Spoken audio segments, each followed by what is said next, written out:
the Lord, hallelujah.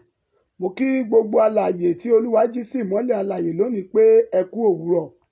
Àdúrà ìṣẹ́jú 5 ojoojúmọ́. Ẹ jẹ́ ká lọ sínú ọ̀rọ̀ Ọlọ́run nínú ìwé Oníwàásù orí 6 ẹsẹ̀ 1 rẹ̀ títí dé ẹsẹ̀ 2. Ibì kan ń bẹ tí mo rí lábẹ́ oòrùn, ó sì ṣọ́pọ̀ láàrin àwọn ọmọ ènìyàn.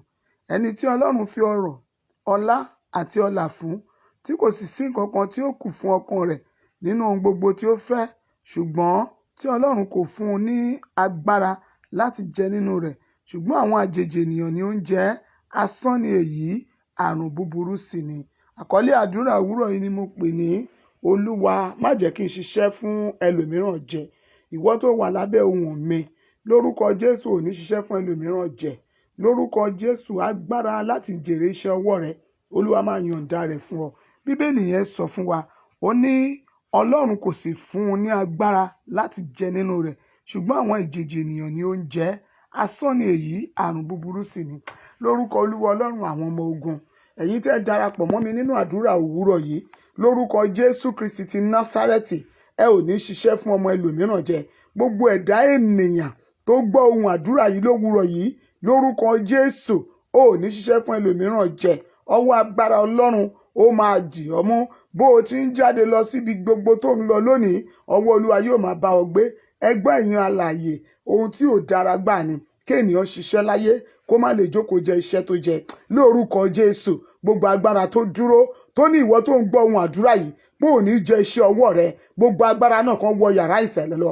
Alágbára tó dúró tó ní kó máa ṣiṣẹ́ lọ pé sí àwòbí tó bàdé, gbogbo orúfẹ́ alágbára bẹ́ẹ̀, ohun tí wọ́n fi ń ṣagbára lórí rẹ̀, ó yá kí wọ́n wọ yàrá ìsàlẹ̀. Mo sọ ọ́ ní orúkọ Olúwa, Ọlọ́run tí èmi dúró nínú rẹ̀, Ọlọ́run tó ní gbogbo agbára. Lówùúrọ̀ kùtùkùtù yìí, ìwọ tó ń gbọ́ ohùn àdúrà yìí, ò ní ṣiṣẹ́ fẹ́ lòmíràn jẹ. Ẹni ẹlẹ́ni ò ní kó èrè rẹ, àjèjì ènìyàn ò ní gbàrè rẹ. Lórúkọ Jésù Kristi ti Násárẹ́tì, gbogbo iṣẹ́ tó ṣe, ìwọ ló máa fẹ̀yìntì ló máa jẹ́. Pàápàá gbogbo abiyamọ láyé, èrè iṣẹ́ yín ẹ máa jẹ́ lórí ọmọ. Ẹ ò mà ní ṣe àṣedànù, bẹ́ẹ̀ lẹ ò ní ṣe àṣetì. Gbogbo ọ̀dọ́ nínú ayé, ẹ ò ní ṣiṣẹ́ fẹ́ lòmíràn jẹ. Gbogbo ẹ̀yin òbí tẹ́ ti dàgbà, mo wí jáde ní orúkọ Olúwa, ẹ ò ní ṣiṣẹ́ fẹ́ lòmíràn jẹ. Nígbà tí iṣu ọmọ bá jiná, lórúkọ Ọlọ́run àwọn ọmọ ogun, mo ní kò ní jó yín lẹ́nu. Ẹ máa jèrè iṣẹ́ ọwọ́ yín. Wá gbọ́ o, bí Bíbélì bá lè sọ fún wa wípé ibi kan ń bẹ lábẹ́ oòrùn tí ó ṣọ̀pọ̀ láàrin àwọn ènìyàn, ó ní ẹni tí Ọlọ́run fi ọrọ̀ àti ọlá fún, kò sì sí nǹkan kan tí ó kù fún ọkàn rẹ̀ nínú gbogbo tí ó fẹ́, ṣùgbọ́n tí Ọlọ́run kò fún ní agbára láti jẹ nínú rẹ̀. Mo wí ní orúkọ Olúwa, Ọlọ́run tó ní gbogbo ipá, Ọlọ́run tó ní gbogbo agbára, yóò fún èmi àti ìwọ lágbára. A ó jẹ iṣẹ́ ọwọ́ wa, gbogbo èrè iṣẹ́ ọwọ́ wa, a ó jẹ ní pípẹ́. Lórúkọ Jésù, ò ní ṣiṣẹ́ fẹ́ lòmíràn jẹ o. Àjèjì ènìyàn ò ní kó èrè rẹ.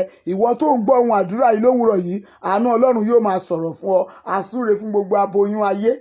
Lórúkọ Jésù, ẹ lọ bíṣibítire. Gbogbo ẹ̀yin tí ẹ diwọ́dìsẹ̀ sínú, ọjọ́ ìkúnlẹ̀ yín máa jẹ́ ọjọ́ ayọ̀. Ẹ̀yin tí ẹ ń wojú Olúwa fún ọmọ, Ọlọ́run májẹ̀mú máa dá yín lóhùn. Inú yín yẹn ó máa gbé ọmọ ró, ó máa gbé ọmọ ró. Bó sì ti ń gbé ọmọ ró, ẹ máa fẹ̀yìn pọnmọ. Ẹ ò ní gbóyún sínú lásán o. Mo súre sínú ayé gbogbo ọkàn tó wà nínú ìdè àìsàn. Gbọ́, Bíbélì wípé àlàáfíà mi ni mo fi fún yín, kì í sì ṣe bí ayé ti ṣe ń fi fún ni. Gbogbo ìwọ ọkàn tó wà nínú ìdè àìsàn, ó yá gba àlàáfíà. Ẹ̀mí àlàáfíà ó yá kó wọnú rẹ lọ. Àìsàn yẹn ò ní ṣekú pa o. Ìjì yẹn dé ni ó dẹ̀ máa lọ. Ogun ò ní borí rẹ. Àsúre gbogbo àwọn tí ẹ lọ ṣe àtìpó ní ilẹ̀ òkèèrè, ẹ máa kéré wálé. Mi ò fẹ́ mọ ìlú tó wà, èrè ló máa kó wá.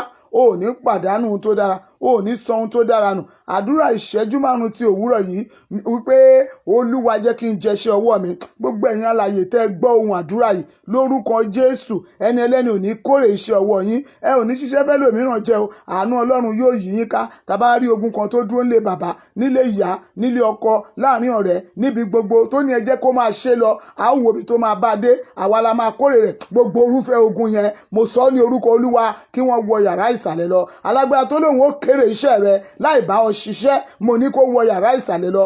Ìwọ tó ṣiṣẹ́, ìwọ ló máa jẹ́.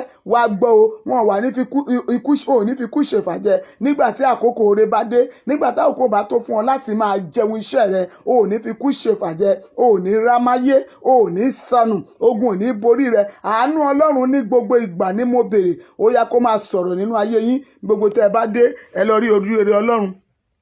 Bẹ́ẹ̀ ni kẹ́ lọ rí ti ènìyàn.